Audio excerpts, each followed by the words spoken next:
adjusts all his pieces and goes d6. Interesting. Is Magnus going to go for the perk defense or the Philidor or the modern? Let's see what happens here. d4 played here by Dragnev, taking up the center, and Magnus goes knight f6. It's important for Magnus to get a playable position where his opponent is not just blitzing out opening moves, and that's why he's chosen this e5. Now it's very dangerous to go into an endgame with Magnus like this, and I believe that's not the best way for white to continue. So knight f3 is played, which is supposed to be the main line, and then knight comes out to d7, just solidifying the center, putting the knight on a good square. Bishop c4. The bishop is developed on the most important diagonal here,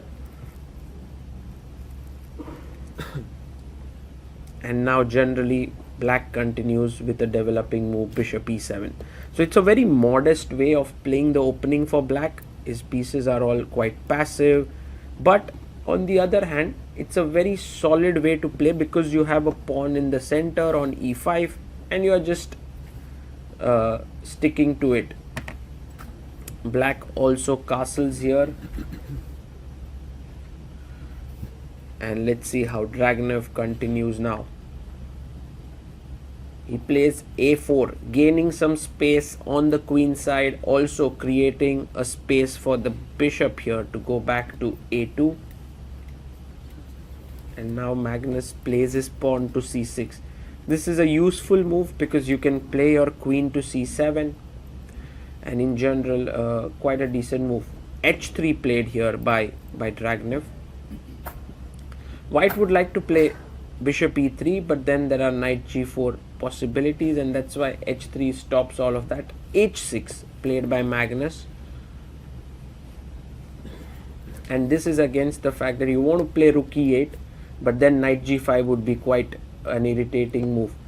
Bishop e3 played, and now black can actually go a5 at any moment, but Magnus has chosen not to go for it. He goes rook e8, and a common plan in such positions is queen c7, knight f8, knight g6, and trying to slowly unravel. Then the bishop goes back, this bishop opens up.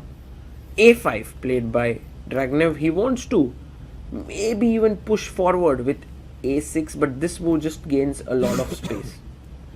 So now queen c7 is possible, just continuing normally, but Magnus can also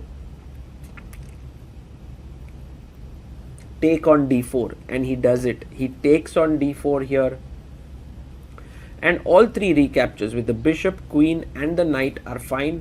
Let's see what Dragnev does. If he takes with the knight, then bishop f8, and there's a lot of pressure on this e4 pawn. So queen d4 has been played here, and Magnus plays his bishop back to f8. Yes, the d6 pawn is a bit weak, but at the same time the e4 pawn is also under pressure. Dragnev that's why plays rook f e1, a useful move. Next move he can go bishop f4, putting pressure here, and I think black can just play queen c7. Yes, that's a useful move to make. Queen to c7.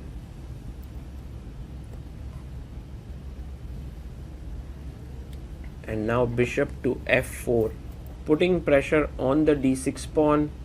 There is pressure from the queen, the bishop, and the rook would come in further.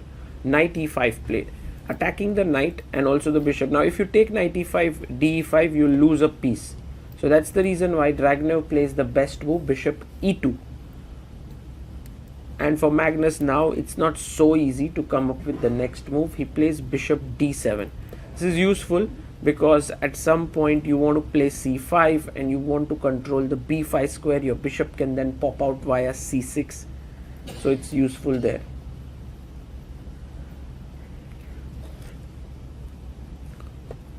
Bishop comes back to g3, and maybe the bishop can pop out to h4, but in general a useful move to play. And now Magnus plays a6, just in case if he moves the rook, he doesn't want the pawn to be hanging here. It's a slow maneuvering struggle, and now knight d2 with the idea of f4 would be very good. But Valentin plays bishop h4, wanting to attack the knight. And Magnus defends it with rook to e6.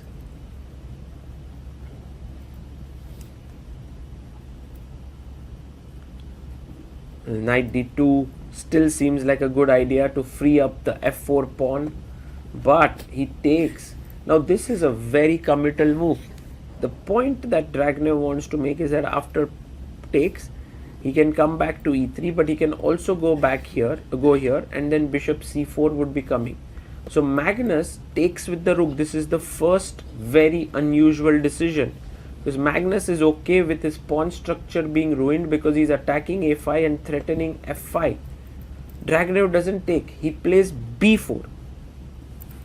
Very interesting decision here by Dragnev. He did not take the knight and mangle up Magnus's structure, and Magnus is still okay with white taking on f6, and so goes rook e8. Maybe it's a good idea to take here, but he comes back to g3, and this is a big error. Now Magnus has a very strong move, because look, if you go rook e7 back, the d6 pawn hangs. If you go back to e6, there's bishop c4. But the move c5 is a brilliant move here, because after take here, I'm going to take with the rook. And so he goes back with the queen, hoping for the rook to move, but Magnus has no real intention of that. C takes b4, and now when the exchange is captured, I think Magnus can just take back with the pawn and be exchanged down, but improve the structure. He's already gotten a pawn here. Magnus showing some great understanding of the dynamics in the position now. Knight d5 played by Dragnev. He's attacking the queen and also the knight, so the knight must take back on d5. So knight takes d5, and white will take e takes d5.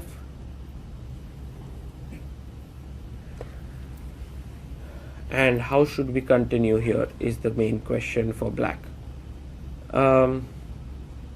Bishop f5 looks really interesting, putting pressure here. So is bishop d6. Magnus plays the best move once again. Pushes his pawn to e4, just activating this entire diagonal here. Bishop g4 played, offering a trade of bishops, but it's a very interesting move. Dragnev is actually provoking Magnus to go f5. And I think Magnus will take the bait. He plays f5, limiting the bishop. The bishop goes to h5 now, putting pressure here. And can we go rook c8 or rook d8? There's also rook e5. Magnus starts to think here. He's an exchange down, but he has great compensation. He goes rook to c8. A very interesting move now for Carlsen is to play d6. So for Dragnev is to play d6. Because if bishop d6, you have queen d5. And if queen d6, you can take, bishop takes, and bring your rook into the game in the center. He pushes it. Great chess there by Dragnev. Bishop d6, there's queen d5 check. And if queen d6, you can take, and bring your rook in. And white is doing fine. So he plays queen c5 here, Magnus. And he plays c3. A little too ambitious here, I guess. Queen d2 much better. But he plays c3 with the idea of getting the queen on this diagonal. Magnus chops off the pawn. He's like, thank you so much for the material. Now the c pawn is going to be extra strong here. Valentin plays a check. And he wants to take this pawn on b7. So can go king h8, but queen b7 is hanging. Plays queen c4. I like this move because if queen takes queen, rook takes, black is completely winning. So he takes the pawn on b7 and asks the question to this bishop. Where are you going? If the bishop moves, then you have d7. So Magnus brings back the queen. Very nice move, defending the bishop. Yes, you will lose the a6 pawn now, which is what is happening. And you can see that in a full-fledged fight, Magnus is not rushing to gain back material. He just believes in his pawn, in the position of his pieces. Yes, bishop takes d6 found, and now the threat is bishop h2 check, winning the queen. This is the massive threat here. So queen a7 played, keeping the queen actively positioned, but actually there is no real threat as of now. And he plays his pawn to c2. If rook c1 now, trying to go after the pawn, there's bishop f4. So he plays a6. Dragnev is like, this pawn is not running anywhere, but now it is. There is a threat to play c1 queen and win an entire rook. And let's see how things continue. Queen b7. Interesting. If you make a queen, I take, you take, and I have my a pawn running here. So there the care has to be taken very much. Rook b8 found by Magnus. Wow, what a move. This is just the brilliant move there. If you play a7, I take, you make a queen, I just come back and I'm winning. So he plays queen a7 back. And now this very beautiful move, queen d6. Just staying there, kind of dominating the white pieces. He comes back, and once again there's no killer blow as such right now. You don't want to be giving away your c2 pawn so cheaply. So bishop e6, just improving the position. White has very little that he can do. Bishop f1. How do you improve your position even further without creating any threats? Well, Magnus is an expert at this. Plays king h7. Just seeing that white can't do a thing because all the squares on the last rank for the rooks are covered. Finally, Dragnev sacrifices an exchange because he doesn't see a way forward. It's like all his pieces are completely dominated. Bishop c1, rook c1. If you see, the queen has no square to go to anywhere. Wow. And now Magnus goes rook b1. Very classy move. If you take on c2, I have check, takes, and queen d1 mate. So that's the reason why you can't take on c2. Rook b1.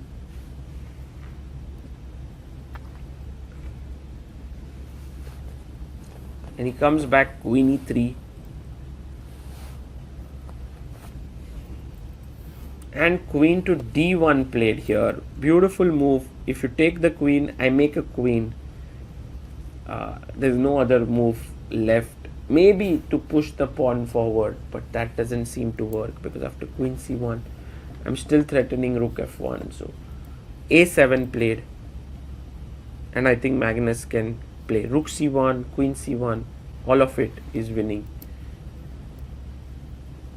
He looks in the distance, tries to calculate, plays queen c1 here, and the problem is f1 is hanging, and if you take and make a queen here, I have rook takes f1 and make a queen, and I'm a piece up. So that's the reason why here after queen c1, Magnus gets up and looks at the games of his other teammates. He's hoping that Norway does well. Dragnev is looking at the other boards, but there's nothing much left in his own game now. Magnus has completely outplayed him with beautiful exchange sacrifice and understanding of the key squares of the position, dominating his opponent's pieces. And Dragnev, with a smile on his face, resigns there. A beautiful game by Magnus.